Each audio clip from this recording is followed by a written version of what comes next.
gêné et prié pendant tout ce moment de tempête. Mais physiquement, j'étais très touché. Vous savez, il y a l'évêque Mukuna, vous permettez que je parle un peu de ce qui s'est passé. Oui. Et l'évêque Mukuna, un dimanche, bon, il a tenté d'abord d'entrer en contact avec ma sœur Lidimbi à plusieurs reprises.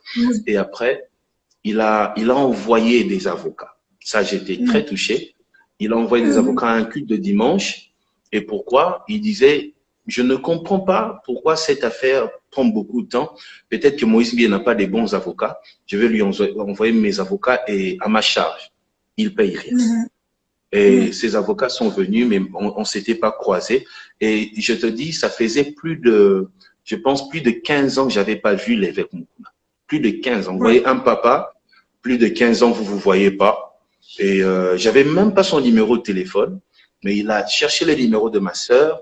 Il a eu ma sœur et il a envoyé des avocats. Ça m'avait touché au point que j'ai demandé à ma sœur, écoute, arrange un rendez-vous comme ça, que lui ne se déplace pas. Moi, j'irai le voir comme un fils va voir son père. Et c'est là que je suis allé, je pense que c'était un mardi ou un mercredi. Je suis allé à son bureau à ACK, c'était vers 17h. Je l'ai vu et après 15 ans, on s'est retrouvés. C'était pour lui dire merci, pour lui dire, écoute, évêque, ne t'inquiète pas, j'ai déjà mes avocats qui travaillent bien, je n'ai pas besoin de tes avocats. Et je lui ai dit, je t'ai vu, papa, ça fait longtemps, je vais m'agenouiller et tu vas me bénir. Et comme ses enfants étaient là, ils ont pris la fameuse photo qui assure qu'il est là. C'était ça. Et puis, en dehors de lui, il y a le pasteur Sonny Kafuta. Lui, par contre, c'était plusieurs pasteurs congolais qui sont allés voir le pasteur Sonny pour lui dire, écoute, fais tout, si tu peux, aller même voir la direction de la communauté Cité Bethel, il faut que Moïse Mbie parte en prison, il faut que Moïse Mbie tout ça. Donc, les pasteurs qui sont allés le voir pour qu'il s'implique, enfin que je sois puni. Et il m'a appelé aussi, je suis allé aussi le voir.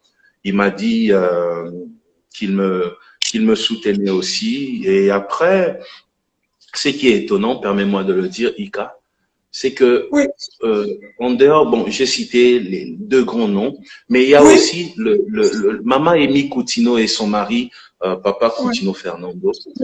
Mama Amy m'appelait d'ailleurs même à minuit, même à 1h du matin. Mon fils, est-ce que ça va? Est-ce que tu vas bien? Est-ce que tu dors? Il faut dormir, il faut dormir. Et elle criait sur moi, elle me grondait comme une mère.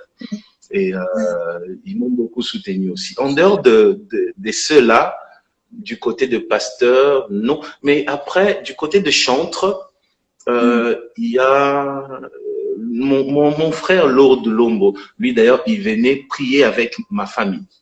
Parce qu'on avait des prières en famille, parfois de minuit à 2h du matin. Et il venait prier la nuit avec moi. Donc, il veillait avec moi, Lord Lombo. Et avec ses deux frères. Et aussi, de chantre, il y avait le frère Emeka Nuki qui postait des vidéos, qui montrait clairement sa position.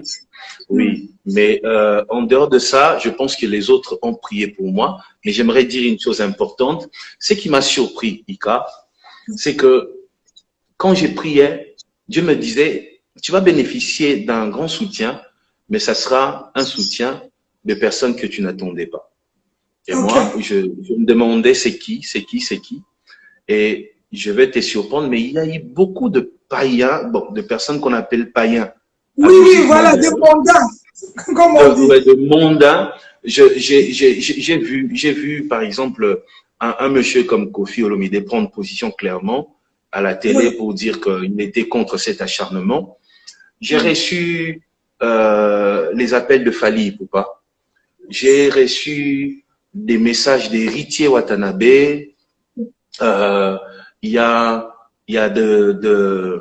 des journalistes, voilà, qui vont pas tous les jours à l'église, mais qui m'ont soutenu. Attends, est-ce que tu permets que je cite quelques noms, s'il te plaît? Oui, c'est ta soirée, papa, c'est ta soirée, tu peux citer.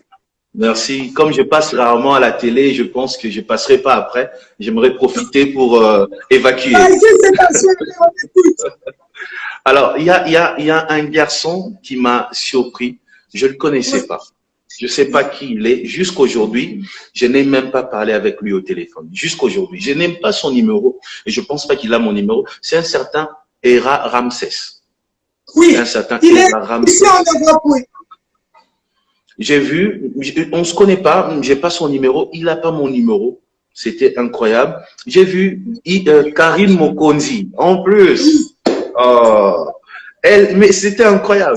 Donc j'ai vu Saï aussi, je le dis, il m'écrivait presque chaque jour, il écrivait le comédien Saï. Il y a Papi Moma. Papi Moma, pour ceux qui veulent avoir plus d'informations sur ces dossiers, sur tout ce qui s'est passé vraiment, même le nom des gens, Papi Moma connaît tout. Tous les détails que moi-même j'ai pas.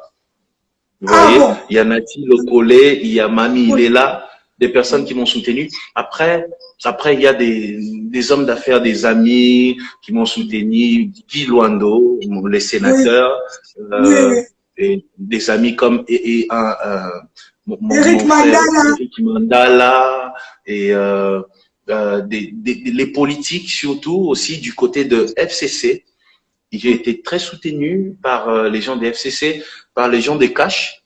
Il y en a qui venaient jusque chez moi à la maison à minuit. Je me rappelle avoir reçu son Excellence Denis Kambaï, je pense à minuit chez moi à la maison, vous voyez.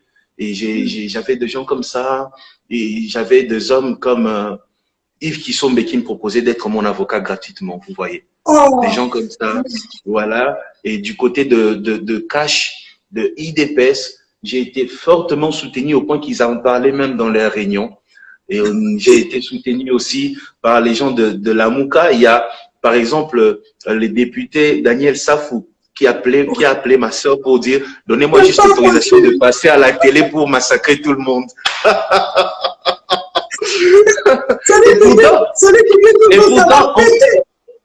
Et pourtant, on s'est jamais vu. On s'est jamais vu. Je le connaissais pas. Et il disait, donnez-moi l'autorisation de passer à la télé, que les pasteurs ne parlent pas. Moi, je vais parler à sa place. Vous voyez, il y a toutes ces personnes qui m'ont beaucoup soutenu. Il y a beaucoup de noms. Mais du côté de pasteurs et de musiciens chrétiens, il y a que les noms que j'étais cités qui m'ont soutenu comme ça physiquement. Les autres sûrement m'ont soutenu spirituellement. Oui. En tout cas, merci à toutes ces personnes qui vous ont soutenu aussi, que nous n'avons pas cité, parce que des fois qu'on cite les noms comme ça, après, donc on remercie tout le monde. Donc c'est important de le dire aussi. Que souhaites-tu dire à toutes ces personnes qui ont été blessées dans leur amour propre par rapport à tout ce qui s'est passé autour de ta personne, cet homme que tu as créé, ce nom que tu as créé qui est Pasteur Moïse Mbi et la réserve de l'Éternel.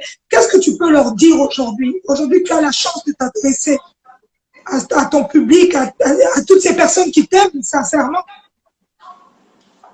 Oui, il y a eu plusieurs personnes qui étaient très blessées. Partout dans le monde, beaucoup écrivaient, il y en a qui pleuraient même. Il y en a qui sont entrés en prière. Il y a eu même de divisions. Il y en a qui croyaient, il y en a qui disaient non, ce sont de mensonges. Il y a des familles comme ça qui se sont divisées. Je suis très touché par leur amour pour moi. Mais après, je bénis Dieu pour ce qui est arrivé. Pourquoi? Parce que vous savez, demain, des avocats ou une catégorie d'hommes, je ne sais pas qui, va se lever et commencer à raconter des choses. Je pense qu'on va prendre ça avec des pincettes cette fois-ci. Vous voyez, on ne va pas croire tout de suite parce que je pense que ce qui m'est arrivé a été une leçon pour moi, mais aussi une leçon pour plusieurs, pour l'Église. Vous savez, la Bible dit, le brebis plutôt